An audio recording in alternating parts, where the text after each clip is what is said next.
მეგობრებო, კურიერ 9 საათზე ლითონისა და მინის მასშტაბური კონსტრუქცია უკვე შეკრულია და დედაქალაქის მარჯვენა სანაპიროზე სამუშაოები გადამწყვეტ ფაზაში შედის. ახალი ქართული ბრენდის ყველაზე დიდი მომსახურების ცენტრის გადახურვაზე რამდენიმე ქვეყნის სპეციალისტები ერთად მუშაობენ. პარალელურად 24 საათიან რეჟიმში მიმდინარეობს იუსტიციის სახლის მიმდებარი ინფრასტრუქტურის მოწესრიგება. პირველმა მომხმარებელმა 250-ზე მეტი სერვისიდან საჭირო მომსახურება უკვე სექტემბერში უნდა მიიღოს.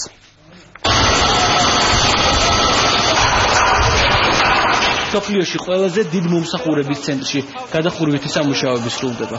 იუსტიციის სახლის ბოლო სამშენებლო სამუშაოები 24 საათიან რეჟიმში მიმდინარეობს. სახურავის მონტაჟზე იტალიელი, თურქი, აზერბაიჯანელი, ჩინელი და ქართული სპეციალისტები მუშაობენ. პრაქტიკულად დასასრულს უახლოვდება სახურავის კონსტრუქციის მოწყობა, რაც დაახლოებით 2 კვირაშია დაგეგმილი მისი დასრულება. რამდენიმე გუნდი მუშაობს ამ საკითხზე. რამოდენიმე დღეში დაახლოებით 2-3 დღეში აი ეს ერთ-ერთი ნაწილი ფერმის აიწევა და დაიწყება. თბილისის იუსტიციის სახლის სექტემბერში უნდა გაიხსნას. ერთ სივრცეში ნებისმიერმა მოქალაქემ 250-ზე მეტი სახის სერვისი უნდა მიიღოს. მათ შორისაა Just Drive და Just Cafe, რაც იმას ნიშნავს, რომ საბუთების მიღება ავტომობილიდან გადაუსვლელად ან კაფეში ჯდომისას შესაძლებელი იქნება. ასეთი მომსახურება პირველი სწორედ საქართველოში დაინერგება.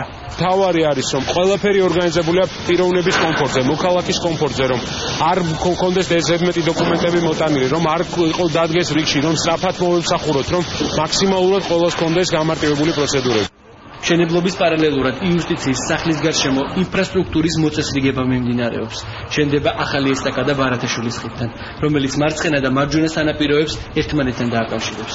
ამ გზით პირდაპირ იუსტიციის სახლთან მოხვედრა შესაძლებელი იქნება. კულტურის სამინისტროს და იუსტიციის სახლის წინ მდებარე შუქნის ობიექტი მოიხსნება, შესაბამისად გზის ამ მონაკვეთზე შესაძლებლობა იქნება გაიაროს ორჯერ უფრო მეტმა სატრანსპორტო საშუალება ვიდრე დღეს გადის და საცობები აღარ იქნება. იუსტიციის სახლი დღეში 7000-ზე მეტ მომხმარებელს მოემსახურება.